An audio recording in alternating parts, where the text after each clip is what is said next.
дорогие Ильфир Ильшатович Фарид Равкатович и весь коллектив театра «Камал». От всей души поздравляем вас с днем рождения.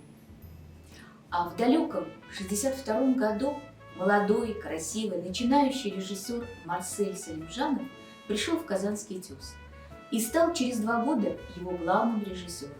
За 4 года своей работы он выпустил 8 прекрасных спектаклей, которые были высоко оценены критиками и полюбились зрителям. Сегодня вам исполняется 114 лет, а нам недавно исполнилось 88. Как младший брат, Казанский ТЮЗ всегда радуется успехам старшего брата. Действительно так. Когда бы мы ни обращались за помощью, мы всегда получали добрый, радушный привет и добрый совет. Дорогие наши друзья, процветания вам, успехов, здоровья, новых интересных спектаклей. Неиссякаемой творческой энергии и хорошего настроения. С днем рождения!